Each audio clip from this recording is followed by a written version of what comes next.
As a single dad, my blind date was going so well until she said, "I have a child." I hadn't planned on dating again. Life had already given me enough plot twists to last a lifetime. Between early mornings packing lunches, late nights folding laundry, and the quiet ache that came with being the only parent in the house, I had learned to move forward without expecting much from anyone else.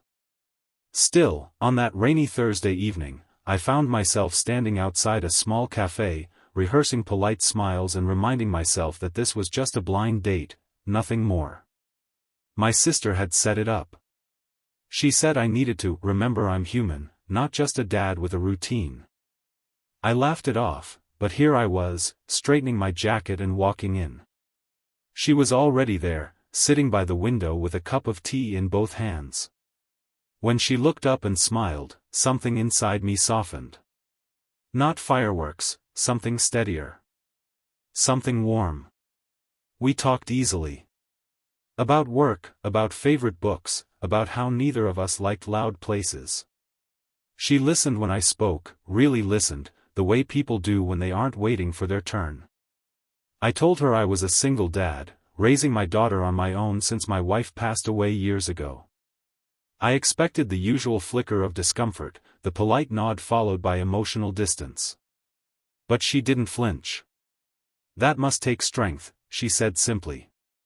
And for the first time in a long while, I felt seen.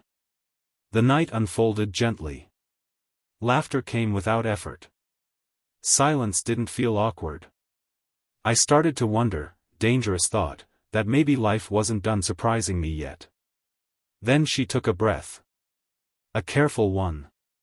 "There's something I should tell you," she said. I nodded, heart steady, unprepared for what came next. "I have a child." The words landed heavier than I expected. Not because I didn't understand, God knows I did, but because of everything they carried. Sleepless nights. Worry. Sacrifice. The quiet fear of letting someone close when you're responsible for another life. For a moment, the cafe noise faded. I wondered what she saw on my face. Doubt? Fear?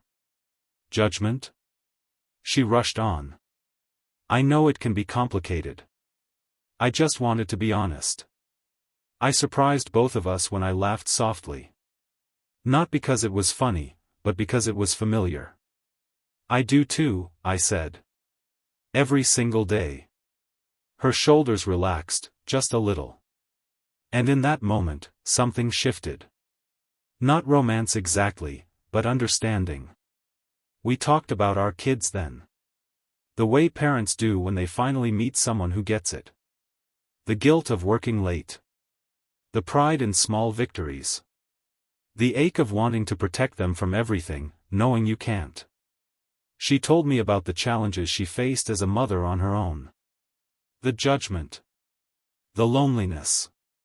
The way dating felt like a battlefield of assumptions. I shared my fears too, about balance, about failing my daughter, about opening my heart again. That night didn't end with dramatic confessions or promises. It ended with honesty.